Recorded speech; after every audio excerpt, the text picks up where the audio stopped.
Halo Gretu, selamat pagi. Michelle harap kalian semua masih dalam keadaan sehat ya, dan selalu menjaga kebersihan.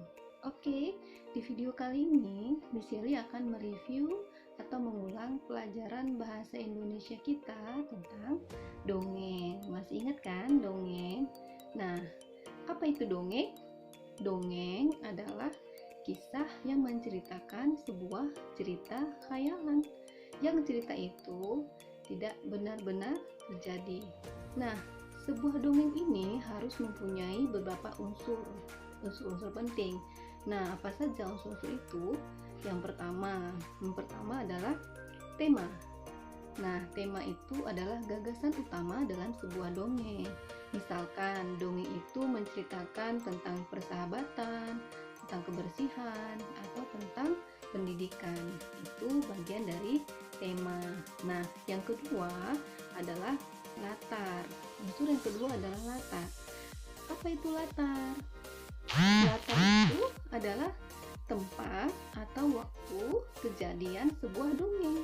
Misalkan latarnya di sebuah hutan, atau latarnya di sebuah sungai, atau bisa juga di sebuah rumah.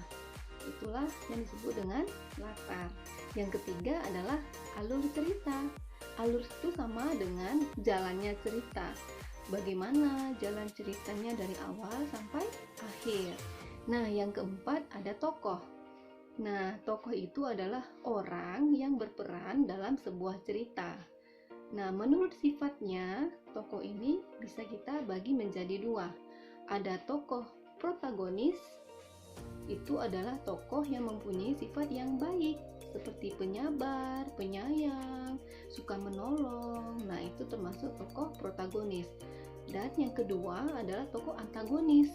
Tokoh antagonis adalah tokoh yang memiliki sifat yang tidak baik, seperti kejam, tidak suka menolong, sombong. Nah, itu adalah tokoh antagonis. Nah, yang terakhir adalah amanat. Amanat itu adalah pesan yang akan disampaikan oleh si pembuat dongeng. Misalkan setelah kamu membaca cerita, kamu akan mendapatkan pelajaran dari dongeng tersebut.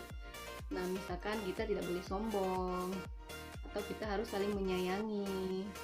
Nah, itulah dia semua unsur-unsur penting dalam sebuah dongeng. Michelle harap kalian bisa paham ya. Nah, untuk jenis-jenis dongeng nanti Michelle akan terangkan lagi di video berikutnya. Oke, silakan disimak ya. Bye-bye. Nah, sekarang Michelle akan menerangkan tentang jenis-jenis dongeng. Yang pertama adalah mite, yaitu dongeng yang menceritakan tentang hal-hal gaib seperti cerita tentang dewa, peri, ataupun Tuhan. Nah, contohnya seperti Nyi Roro Kidul, Joko Tarub, Dewi Nawang Wulan, Joko Tingkir, Roro Jonggrang, dan Telaga Bidadari. Yang kedua adalah sage, yaitu dongeng yang menceritakan tentang kepahlawanan atau kesaktian suatu tokoh. Nah, contohnya apa? Contohnya adalah Si Pitung, Panji, Airlangga, Samaradahana, Lutung Kasarung. Nah, selanjutnya adalah fabel. Nah, fabel adalah dongeng tentang hewan atau binatang yang bisa berbicara atau bertingkah laku seperti manusia.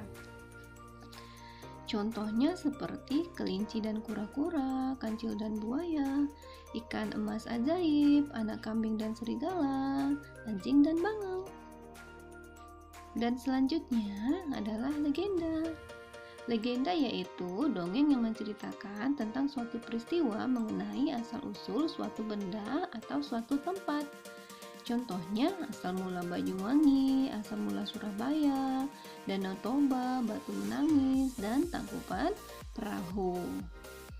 Nah, sekarang yang terakhir adalah parabel.